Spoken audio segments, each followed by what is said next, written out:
today's class, as I said yesterday,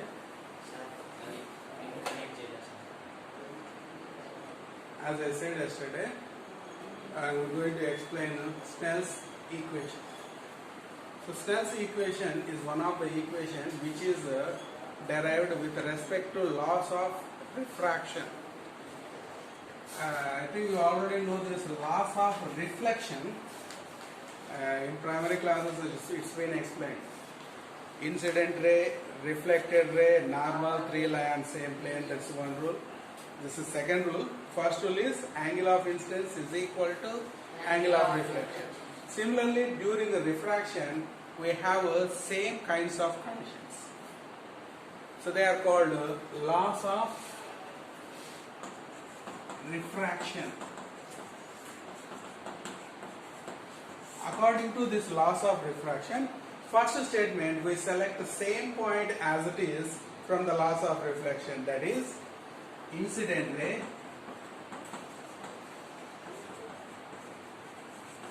refracted ray and normal. Three lie on same plane. So same sentence.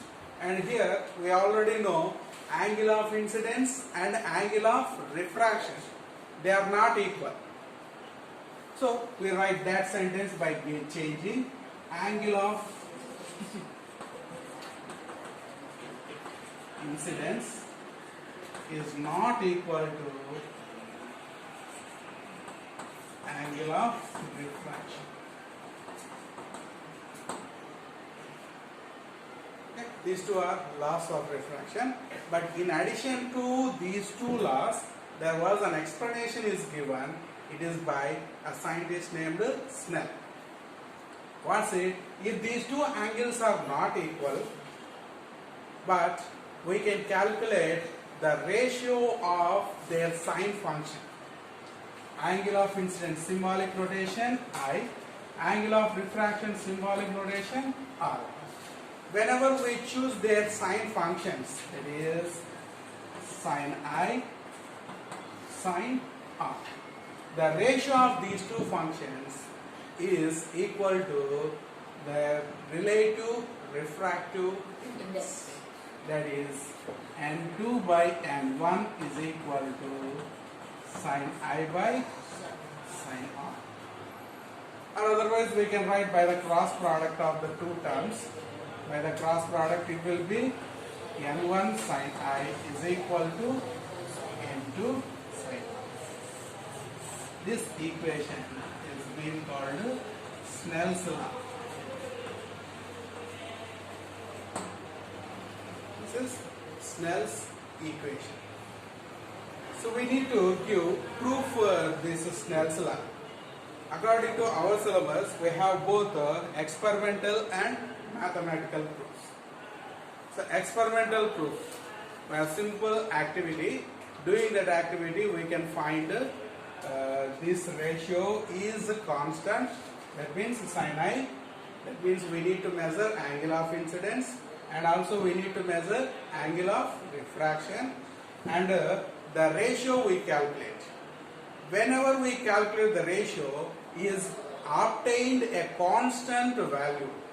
That constant value is none other than the relative refractive index. So if we can obtain that constant value, thus the Snell's law is verified. How do we conduct? Experimentally, first of all we prove, then later we give mathematical proof. In physics, for every principle we need to give two kinds of proofs, then only it is acceptable. There is experimental proof and mathematical. For this some history was there. You don't know, you already know, or don't know, I don't know, but I want to tell you. Before 17th century, that means up to the year 1600 and it's before, the physics was only mathematical physics or theoretical physics. So even you read all the principles those were developed before this period, you search for them, everything is proved by mathematical calculations. But now, after that, the scientist you know who is called father of modern physics, who is the Galileo. Galileo started conducting experiments and started giving experimental proofs for every principle, including Newton's laws of motion. See, for physics, what is the base means? Newton's laws. That's why we call Newton as the father of physics.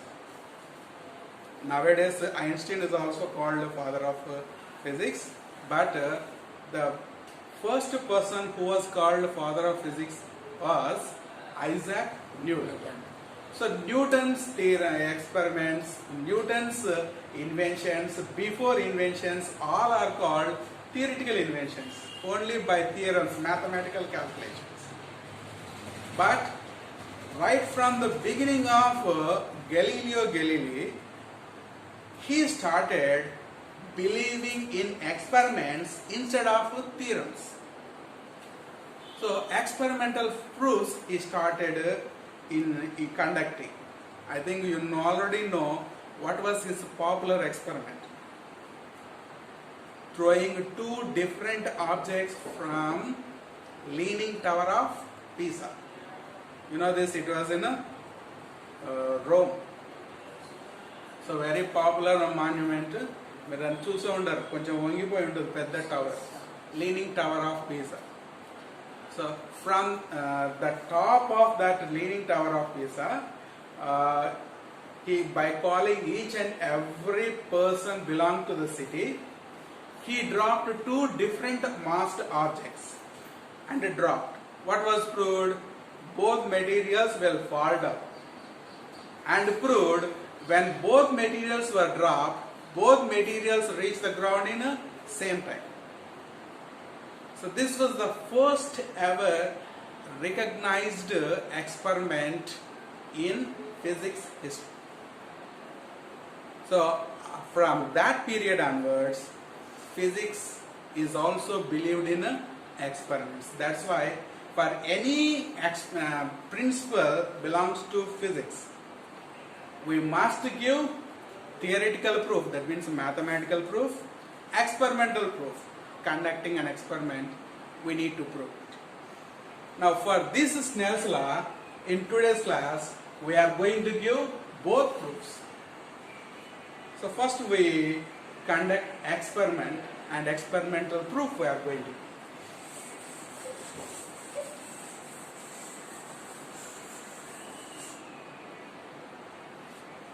So in this experimental proof, we need materials.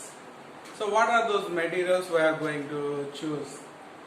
First thing, as hemispherical glass slab. A hemispherical glass slab. That means half circular shaped glass slab we are going to choose. This slab we are going to place on a white paper. At the four ends of the white paper, we are going to place a drawing pin. Say in light experiments, this white paper, drawing board, drawing rings, they are common for almost many experiments belong to light. These three materials are common. Here also we take a drawing board. On the drawing board we place white paper. At four corners of the white paper we stick pins. So paper will not move, stick permanently to the drawing board. And at the middle of the paper we are going to place this hemispherical glass slab. With a pencil we draw the boundaries of this hemispherical shape. With the pencil we draw boundaries, and then we remove this hemispherical glass slab. We remove it, keep it one side, and next we recognize the midpoint of this diagonal, diameter. That will be the center of the hemisphere. And from this, what are we going to do? We draw line segments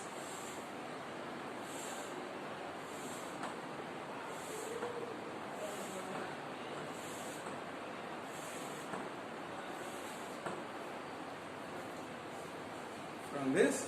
We draw some line segments continuously, and this perpendicular line segment will be extended straight and is considered normal.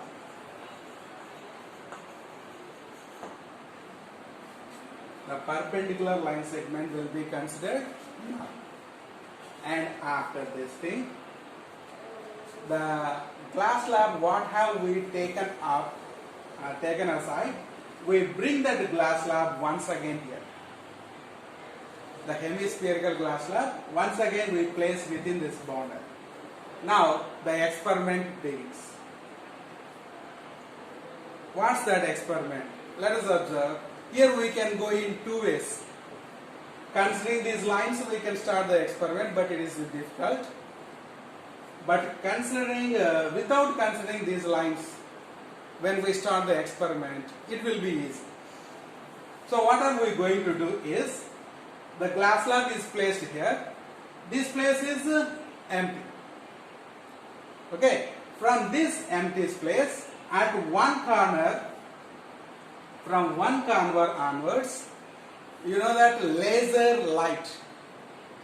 So usually we find in the fancy shops to play by kids, పిల్లలు ఆడుకుంటూ ఉంటారు, laser lights.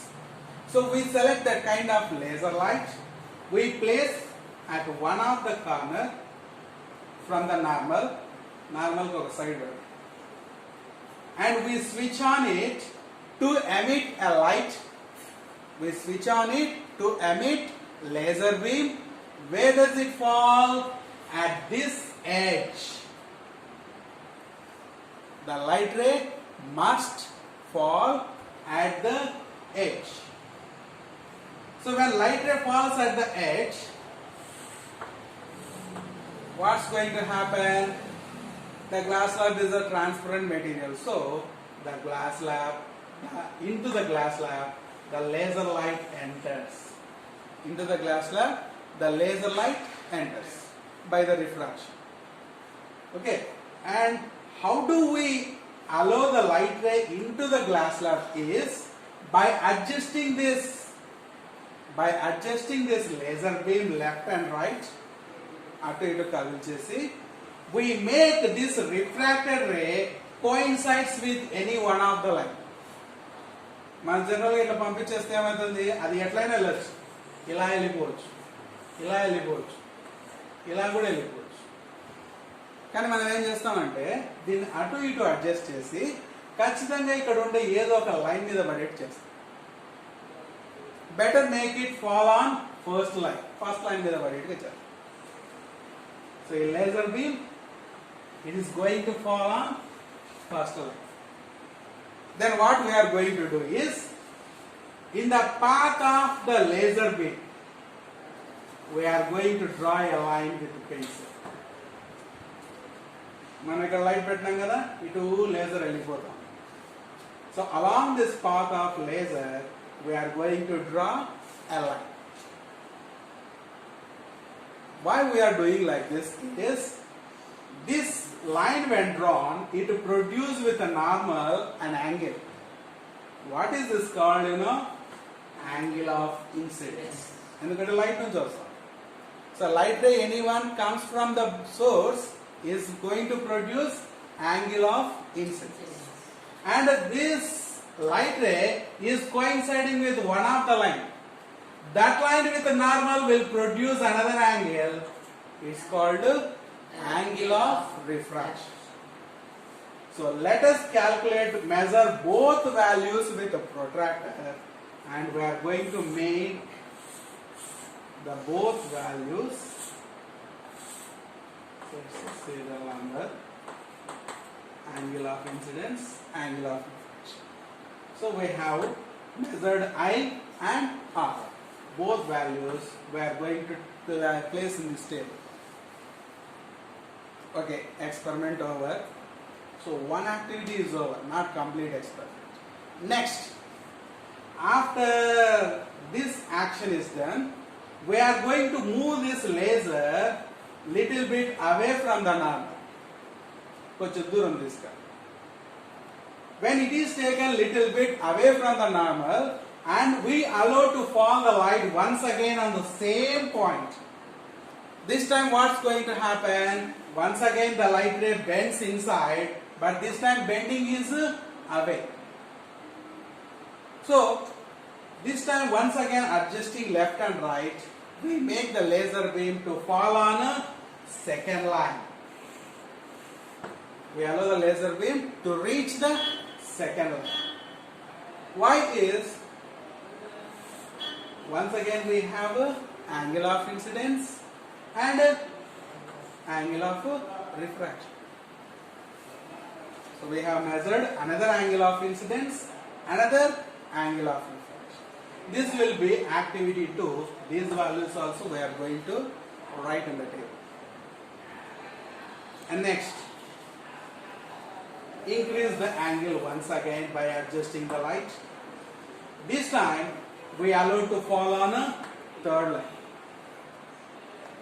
And again we measure angle of incidence, angle of refraction. So plot this third line like this. By adjusting this laser beam on both sides, even if possible, not only the right side, even the left side, on both sides adjusting it, we are going to measure different angle of incidences and different angle of refractions. So we are going to plot those values. Now we can give the proof. Experiment is over. We need to give the proof. How can we give the proof? What Snell has said, sin I by sin R is a constant. That means this is the relative refractive index. It is a constant value. So after getting these I and R values for every pair, that means the first time we got I value and R value. These two values we substitute in this formula. Sin I plus this value, sin R plus this value. Both values we substitute in the formula. We finish the calculation, will give us some result. Next, second time we have another I value and another R value. These two also we are going to substitute in the same formula and we will get a result. Whenever we substitute we place that result in this table, you can find the Snell's equation has been verified. Why is, you have done the experiment. If you have done the experiment perfectly, the first result, how much it is, the second result will be same. You may have seen this I value are different. Both R values are also different. But this ratio and the second pair ratio, even the third pair ratio, if we have any other pairs, their ratio, all ratios will bring us same. Whenever you get same results here, that's the proof of Snell's equation. So how did we conduct this experiment? Is using a hemispherical glass. So in simple words, once again I will explain this experiment.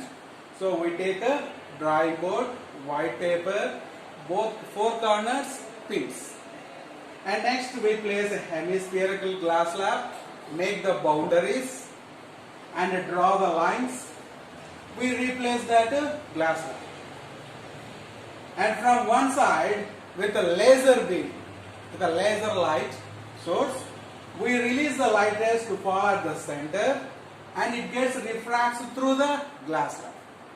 But during this, by adjusting the light, we make the refracted ray coincide with any one of the light. Now we can measure both angle of incidence and angle of refraction. Substitute the values here. And after that, we repeat the experiments placing this laser beam in different positions. For every position, we are going to get I and R both, angle of incidence and angle of refraction. And all the pairs we are going to substitute, and in Snell's law, we are going to get the constants, and all constants if obtained the same, that's hence Snell's law is verified. Okay, this is experimental. And next now we are going to give mathematical proof. So experiment is over.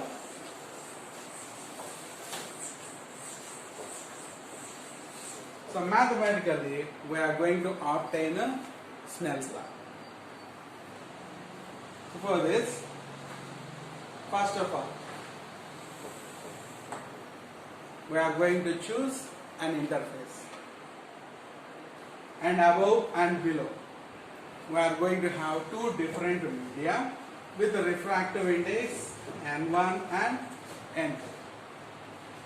The above material has a refractive index N1 and below material has a refractive index N2. And when both materials are different, we know in different materials speed of light is also different. So let us assume the speed of lights are V1 and V2. So first material, light speed V1, the second material, light speed is V2. Now, in the first material, at a point, let's say this point is A. Here we have an object. So at particular place A, we have an object.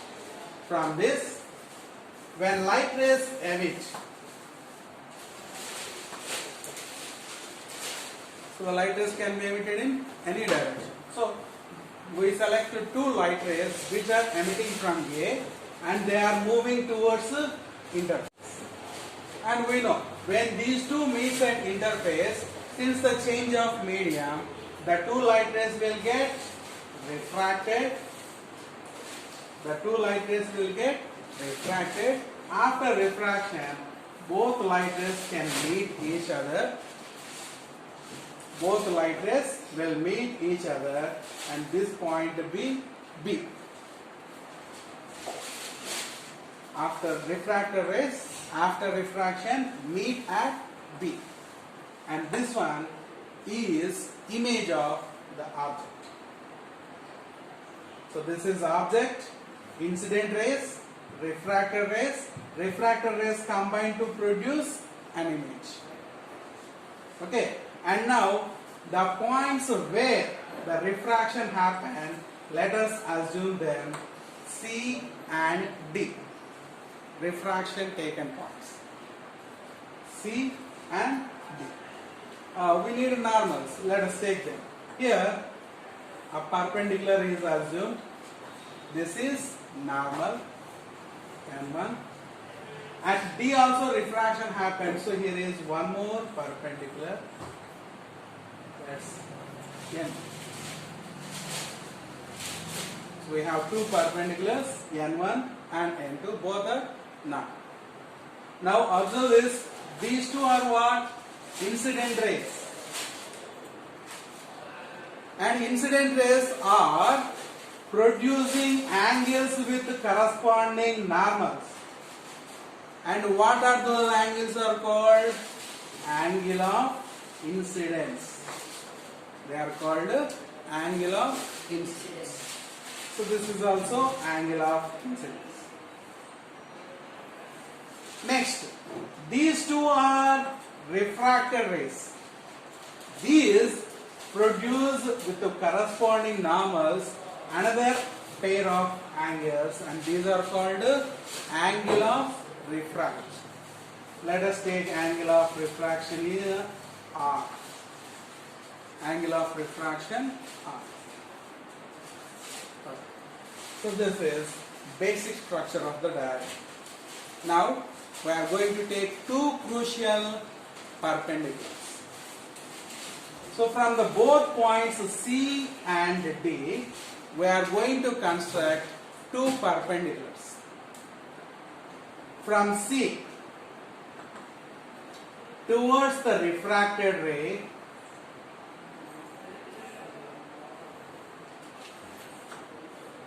we draw a perpendicular. Similarly, from D towards incident ray, we construct one more perpendicular. Perpendicular means it makes with a line segment a 90 degrees angle. Now from D towards incident ray, we have constructed a 90 degrees perpendicular, and it meets the incident ray at a point we are going to call E. And similarly from C towards the refracted ray, we have drawn one more perpendicular, and it meets refracted ray at F. It meets at F. So this is E and this is F. So remember the perpendiculars carefully. These perpendiculars only will give us a Snell's equation. So first perpendicular is from D towards incident ray. Second perpendicular is from C towards refracted ray. So points produced E and F. Now you see carefully here, we are able to find out two right angled triangles. Here are two right angled triangles. Number one, triangle CED. Triangle CED. Next, another right angle triangle is triangle CDF. CDF. Two right angle triangles. And let us find out the angles inside those triangles. Inside the both triangles, we measure angles. How do we measure? No problem. With CED, inside this, we already know one angle. This is how much? 90 degrees. This is perpendicular, 90 degrees. And calculate angle C. How can we do that?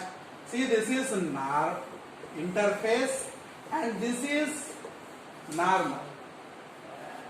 Between interface and normal, what will be the angle? 90 degrees. The whole angle is 90 degrees. And watch carefully, this is incident ray, this is the normal. Between angle we have already called I. From the total angle of 90, when I is removed, this will be called 90 minus I. Maybe the diagram is smaller. I will explain that.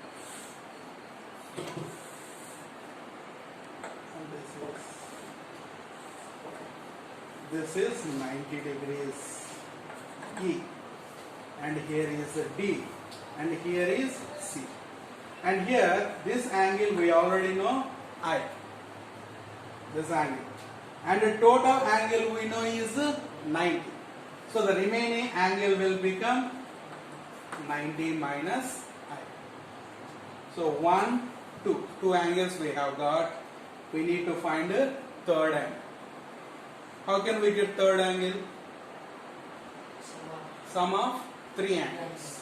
In a triangle, we know sum of three angles is 180 degrees. So here I will write the three angles is now. One angle is a 90. The second angle is D minus I. Third angle we don't know is D is equal to 180 degrees. Now see 90 plus 90, 180 minus I plus D equal to 180.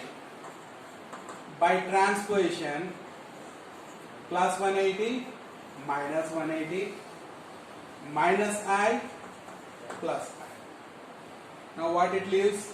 180 minus 180 cancel and D will be I. So this third angle is I.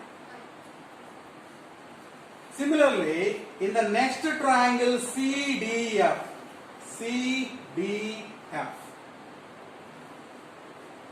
so this triangle I will draw here, this CDF interface.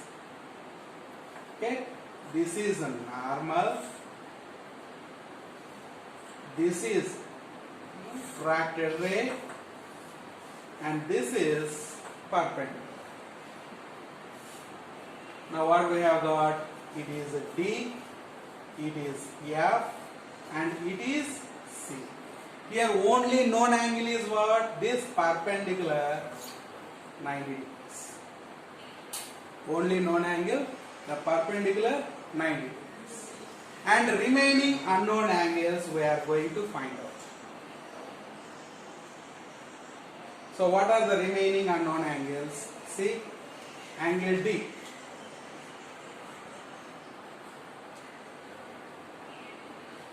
Like the previous action, we are going to find out y is interface normal.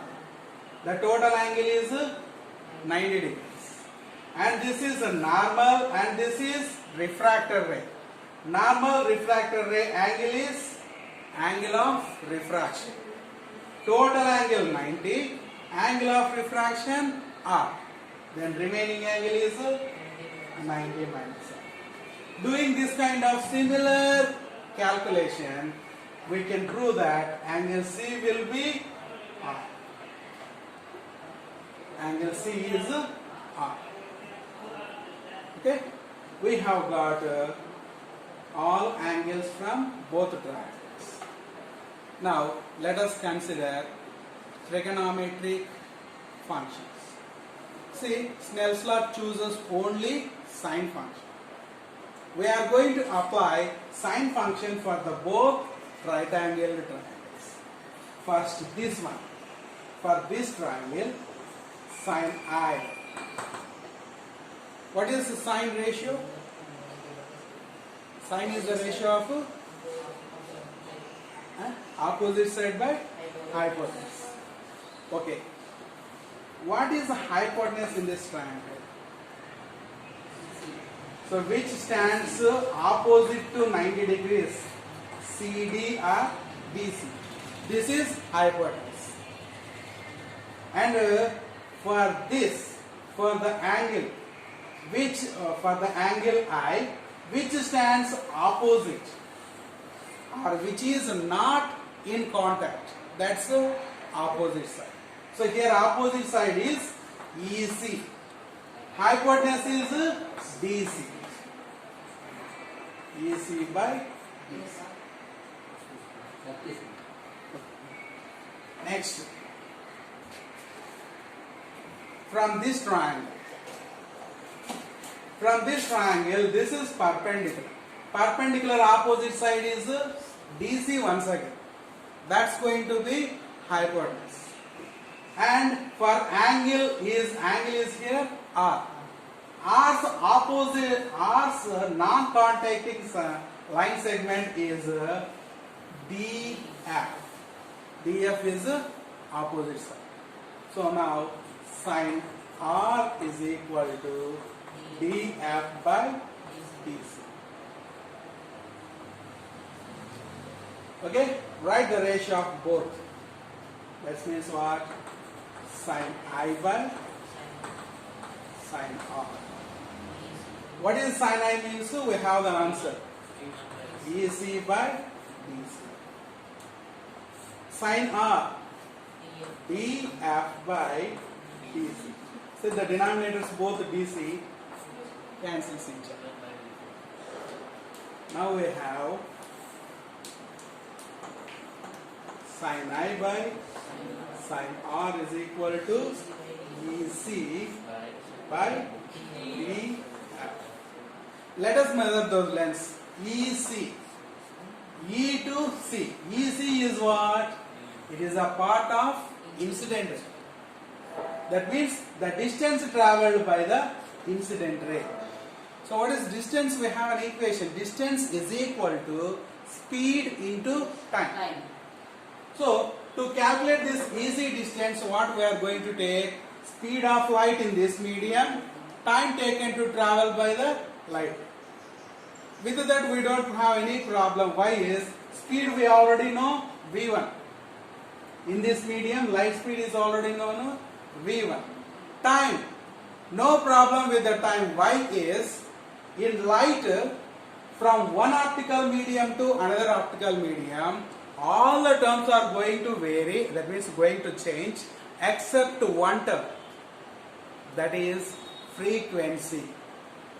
When light travels from one optical medium to another optical medium, the speed of light is going to change, the medium refractive index is going to change, the light wavelength is going to change, each and every magnitude are going to change except frequency. So when frequency does not change, to travel from E to C, how much time light ray takes? To travel from D to F, light ray takes same time. So what's the solution here is sin I by sin R equal to EC distance is equal to speed is v1 into time is t by df, the distance travelled by the refracted ray. In this medium, light speed is v2 into, as frequency is same, here also time is same t. Frequency when does not change, time also will never change. And both times are same, will get cancelled. And finally what we have here is v1 by v2 equal to sin I by sin R. And from yesterday's definitions, relative refractive index. From relative refractive index definition, v1 by v2 is equal to what? n2 by n1. Substituting n2 by n1, it is equal to sin I by sin R. sin R. We got Snell's equation. So the solution completely depends upon these two perpendiculars DE and CF. Construction of those two perpendiculars. Remaining part no problem. Why is incident rays, refractor rays. We know every incident ray will take a refraction in another medium. Definitely light is bent. So here we don't have any problem. What the problem is construction of these two. Okay, towards the incident ray, perpendicular we construct from D. Towards the refractor ray, perpendicular we construct from C. These two constructions will produce two right angle triangles. When we measure angles in both right angle triangles, here angle D is proven I, here angle C is proven R. For I, sine function will be EC by DC. For R, sine function will be DF by DC. When we take the ratio, both DC cancels each other. Hypotenuse, only opposite sides left. EC, the distance travelled by the incident ray, and DF, distance travelled by the refractor. And distance is equal to speed into time. Time will be same since frequency does not change. But speeds in first medium V1, in second medium V2. times cancel, we get V1 by V2. From relative refractive index definition, V1 by V2 is N2 by N1. This way we are going to solve relative refractive index values, and we get finally Snell's equation. Okay, from this Snell's equation we can produce a formula to calculate critical angle also. That was another definition we learned in last class. Critical angle also can be calculated. Before calculation, once again we recall the definition of critical angle. Critical angle means what? When light travels from denser medium to rarer medium, for which angle of incidence the refracted ray remains on a interface. The refracted ray remains on a interface. That means angle of refraction will be 90 degrees. Such angle of incidence is being called critical angle. Critical angle symbol is capital C. So that angle of incidence is the critical angle. So these two values, when we substitute in the formula, without any hesitation we get the result. So let us take angle of incidence is critical angle. I place we substitute C. And angle of refraction, its value is definite value, 90 degrees. It will never change. So these two we are going to substitute in the formula. Let's see what's going to happen. N2 by N1 equal to sin I place C, by sin R places 90 degrees. Then N2 by N1 is equal to sin C by sin 90 degrees 1. This is going to be critical angle equation. And with more simplification, we know N2 by N1 will be equal to N21, relative refractive index. So we get N21 is equal to sin C. But this is not perfect formula. Why is N21 means we have calculated relative refractive index in the second medium. But critical angle exists in first medium. So instead of the second medium, we need to calculate relative refractive index in first medium. So we make a reciprocal this side. By making reciprocal, what's going to happen? N21 reciprocal is N12. When LHS is reciprocal, RHS reciprocal is 1 by sin C. We made reciprocal on both sides. And making the reciprocal, N21 will produce N12. N12 means what? Relative refractive index of first medium with respect to second medium. This is only we need to calculate because critical angle exists in a first medium. And the first medium lo undi kabatti N12 ne teesukovachu. So that we take N12 equal to 1 by sin C.